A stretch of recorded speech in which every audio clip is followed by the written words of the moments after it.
Hello दोस्तों, आपका स्वागत है आपके अपने चैनल टॉप्सर में। दोस्तों आज हम आप लोग के लिए केमिस्ट्री के जो है दूसरा का चैप्टर अम्ल, भस्म तथा लवण, ये चैप्टर लाए हुए हैं। ठीक है दोस्तों, ये वीडियो अंत तक देखिएगा।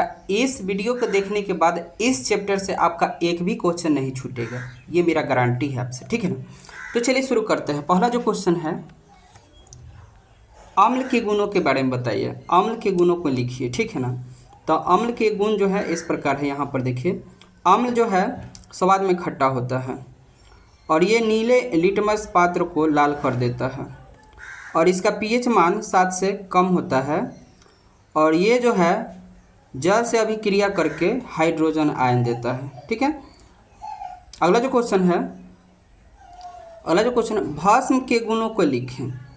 तो भस्म के गुण जो है इस प्रकार है। पहला जो है, भस्म स्वाद में कड़वा होता है, यह लाल लिटमस पत्र को नीला कर देता है, ये जल में घुलकर OH आयन देता है, इसका pH मान 7 से अधिक होता है, भस्म अम्ल को उदासीन कर लवण बनाता है। ठीक है दोस्तों, उम्मीद है ये पॉइंट आपको समझ में आ रहा होगा। ठीक है ना, स्वाद में कड़वा होता है। चलिए अगला जो पॉइंट है, संश्लेषित सूचक मेथिल ऑरेंज अम्लीय माध्यम में लाल जो है रंग देता है, जबकि फिनाल्फोलेथिन क्षारीय माध्यम में गुलाबी रंग देता है। ये आपका नोट्स है। ठीक है ना, एक पॉइंट्स जो है लिख लीजिएगा। ठीक, ये भी एक नोट्स है, यहाँ पर ये भी नोट्स है। यदि कोई व्यक्ति अम्लता से पीड़ित है, यानी एसिडिटी से पीड़ित है कोनो व्यक्ति, तो उसे बेकिंग सोडा उपचार हेतु काम में लेना चाहिए, क्योंकि यह जो है क्षारीय प्रकृति का होता है जो अम्ल को प्रभाव को समाप्त कर देता है। यानी कहने का मतलब है दोस्तों कि जब आपको एसिडिटी होता है तो बेकिंग सोडा लीजिए, जिसको हम लोग इनो के भी नाम से जानते हैं, और इससे क्या होता है ना कि एसिडिटी कम हो जाता है। चलिए अगला जो क्वेश्चन है, उदासीनीकरण अभिक्रिया किसको कहते हैं। तो देखिए, अम्ल एवं क्षारक आपस में क्रिया करके लवण और जल बनाते हैं, इसी को हम लोग उदासीनीकरण अभिक्रिया कहते हैं। ठीक है, जो कि यहाँ पर एक आपको सूत्र दिखाया जा रहा है, अम्ल और क्षारक। तो अम्ल मान लीजिए आपको हम यहाँ पर दे दिए HCl, ठीक है, और क्षारक में दे दिए, क्षारक में NaOH, और इससे बनेगा क्या, बनेगा लवण। तो लवण क्या होता है, NaCl अब प्लस H2O, बना कि नहीं। चलिए आगे बढ़ते हैं। सूचक से आप क्या समझते हैं, किसी एक संश्लेषित सूचक का नाम भी बताइएगा। तो देखिए, सूचक वह पदार्थ होता है जो किसी दूसरे पदार्थ की जो है अम्लीयता या क्षारीय की पहचान करता है। कहने का मतलब, सूचक उस पदार्थ को कहा जाता है जो हमें अम्ल और क्षार को बताता है। एक संश्लेषित इसका सूचक है मेथिल ऑरेंज। ठीक है, अगला जो क्वेश्चन है दोस्तों, ध्यान से समझिए। ठीक है, पीएच स्केल से आप क्या समझते हैं। तो देखिए, किसी विलयन में उपस्थित हाइड्रोजन आयन देता है और ज्ञात करने के लिए इसी को आयन की सांद्रता ज्ञात करने के लिए एक स्केल जो है विकसित किया गया है, जिसे हम पीएच स्केल कहते हैं। ठीक है, आयन की सांद्रता को ज्ञात करने के लिए, कहने का मतलब अम्लीय है क्षारीय है, ये ज्ञात करने के लिए, अम्ल है कि क्षारीय है, इसको ज्ञात करने के लिए एक स्केल बनाया गया है जिसको पीएच स्केल कहते हैं। अगला जो क्वेश्चन है, क्लोर क्षार प्रतिक्रिया क्या होता है। तो देखिए, सोडियम हाइड्रोक्साइड का निर्माण करने के लिए सोडियम क्लोराइड के जलीय विलयन में विद्युत धारा प्रवाहित करने पर सोडियम क्लोराइड वियोजित या अपघटित होकर सोडियम हाइड्रोक्साइड निर्माण करता है, और इस प्रक्रिया को ही क्लोर क्षार प्रतिक्रिया कहते हैं। देखिए दोस्तों, सोडियम हाइड्रोक्साइड, सोडियम हाइड्रोक्साइड यानी क्या हुआ, NaOH। ठीक, सोडियम हाइड्रोक्साइड निर्माण करने के लिए क्या करेंगे, सोडियम क्लोरीन और जल के साथ ये हमको बनाना है, ठीक ना। तो ये बन के कैसे आएगा, तो सोडियम क्लोराइड यानी Na और Cl, और काची में डाल रहे हैं, पानी में। तो हमको ये क्रिया करके हमें ये प्राप्त हो जाएगा। ठीक है, अगला जो क्वेश्चन है दोस्तों, ध्यान से देखिएगा कि पीतल एवं तांबे के बर्तन में दही एवं खट्टे पदार्थ क्यों नहीं रखनी चाहिए। तो देखिए, दही एवं खट्टे पदार्थ की प्रकृति जो है अम्लीय होती है। यह पीतल एवं तांबे से अभिक्रिया करके टॉक्सिक यौगिक का निर्माण करता है। टॉक्सिक यौगिक का मतलब होता है विषैले पदार्थ का निर्माण करता है, जो मानव के उपयोग के लिए हानिकारक है। यह भोजन को जल्द ही विषाक्त बना देती है, यानी जहरीली, मतलब जो शरीर के लिए हानिकारक बना देती है। यही कारण है कि पीतल एवं तांबे के बर्तन में दही एवं खट्टे पदार्थ नहीं रखने चाहिए।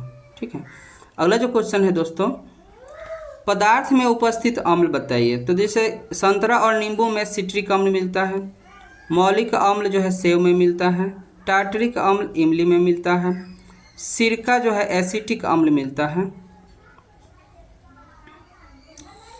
और दही में जो है लॉटिक अम्ल मिलता है, टमाटर में ऑक्जेलिक अम्ल मिलता है, और अमाशय में हाइड्रोक्लोरिक अम्ल मिलता है, और चाय में टैनिक अम्ल मिलता है, और विटामिन सी में एस्कार्बिक अम्ल मिलता है। ठीक है, और जो है ये लाल चींटी जो है उसमें फॉर्मिक अम्ल मिलता है। चलिए आगे बढ़ते हैं।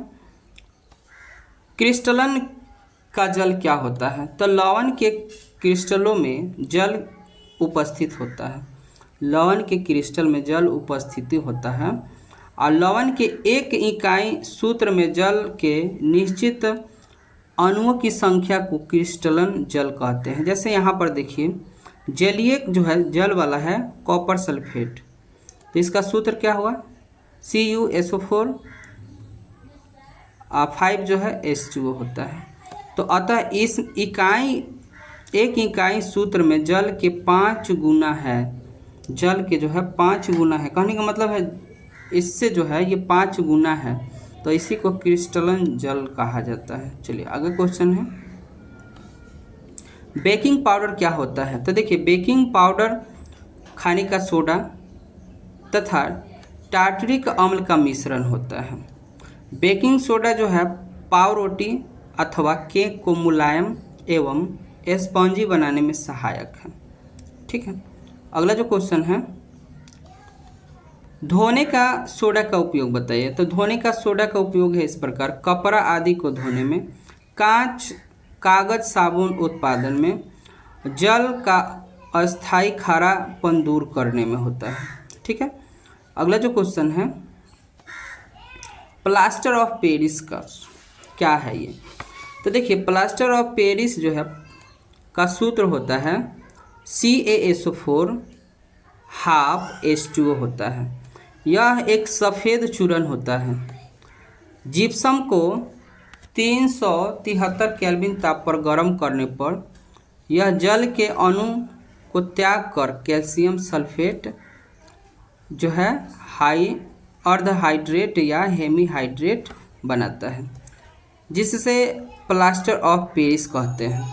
प्लास्टर ऑफ पेरिस में कैल्शियम सल्फेट के 2 सूत्र होते हैं, 2 सूत्र जल के अणु से जुड़े होते हैं। दोस्तों, यहाँ प्लास्टर ऑफ पेरिस का उपयोग देख लेते हैं। प्लास्टर ऑफ पेरिस का उपयोग है डॉक्टर लोग करते हैं टूटी हुई हड्डियों को सही जगह व्यवस्थित करने में, और प्लास्टर ऑफ पेरिस का उपयोग होता है सजावट, खिलौने बनाने एवं सतहों को चिकना बनाने में मदद किया जाता है।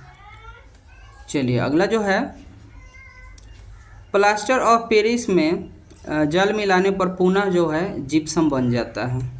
ठीक, कहने का मतलब है प्लास्टर ऑफ पेरिस में अगर हम जल मिला देते हैं यहाँ पर, तो फिर से प्लास्टर ऑफ पेरिस हमको जिप्सम मिल जाएगा। जिप्सम, प्लास्टर ऑफ पेरिस में जल डालो तो जिप्सम मिल।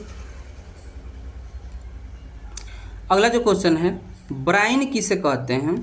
तो सोडियम क्लोराइड के सांद्रण जलीय विलयन को ब्राइन कहा जाता है। यानी सोडियम क्लोराइड है, उसमें जलीय विलयन में डाल दिया जाता है जल में, तो उसको ब्राइन कहा जाएगा। ठीक है।